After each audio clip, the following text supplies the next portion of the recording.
Il s'agit d'un festival artistique qui a débuté à Gaziantep et se rendra de Zoufre à Manchester, en passant par la Turquie, la Grèce, l'Italie, la France, la Suisse, la Belgique, encore une fois le nord de la France et la Manche.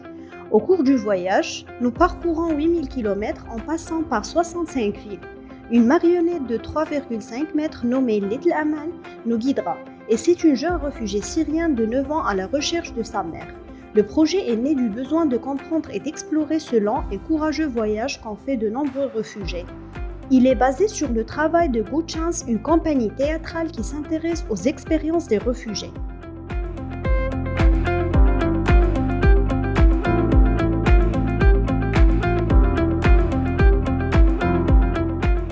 Nous avons commencé la marche depuis Gaziantep. À Gaziantep, ils ont fabriqué des lanternes avec les guides que nous envoyions auparavant aux enfants et aux familles. Avec les lumières qu'ils ont mis dans ces lanternes, ils ont guidé en éclairant le chemin d'Amal, qui est arrivé à Gaziantep au crépuscule et s'est égaré. Et cet événement était en fait un événement qui a eu lieu pour le chemin d'Amal soit illuminé chaque fois que cela devenait difficile et le temps est devenu sombre.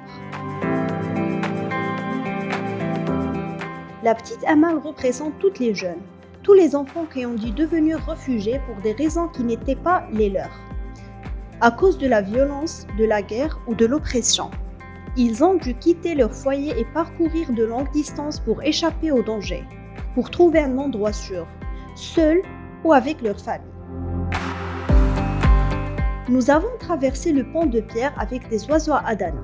Les oiseaux migrateurs murmurent leurs conseils sur la route et s'envolent. Et Amal continuait son chemin. C'était un très beau concert du chœur El Farah.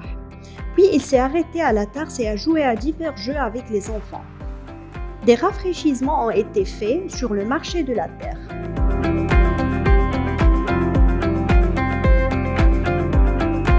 Pour moi, le parcours de petite Amal est plus une question d'accueil. Des millions de personnes ont dû quitter leur foyer et chaque pays le long de cette route. Chaque pays du monde doit accueillir les gens de différentes manières. Ce voyage qu'ils vont entreprendre, cette aventure, je pense, représente le pouvoir de l'accueil. Que se passe-t-il lorsque nous accueillons quelqu'un dans notre ville, village, ville? L'accueil est la meilleure partie de nous tous. Cet accueil peut être un repas, une œuvre d'art ou une danse dans le parc. Je pense que cela représente cela. Pour moi, ce voyage représente cela.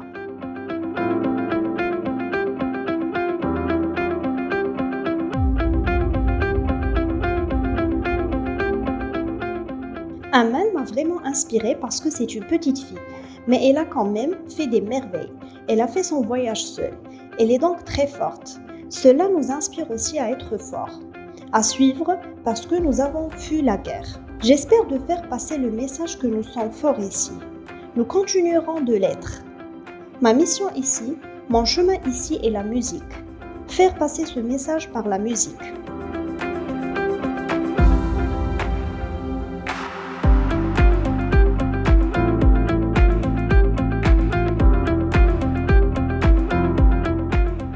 Chaque coin de la Turquie est une richesse, est une valeur culturelle différente.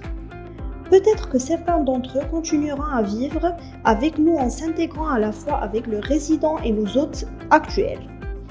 Chaque rencontre est perçue par nous comme une richesse culturelle.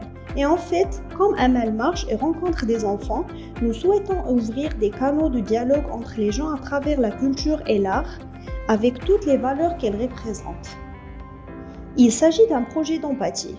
Après l'implication de Hassan dans le projet, nous avons reçu beaucoup de soutien de votre part et de votre équipe, notamment dans notre travail de terrain, l'hébergement et le soutien à la gestion qui ont également facilité notre travail grâce à leur capacité organisée. Merci beaucoup pour cela.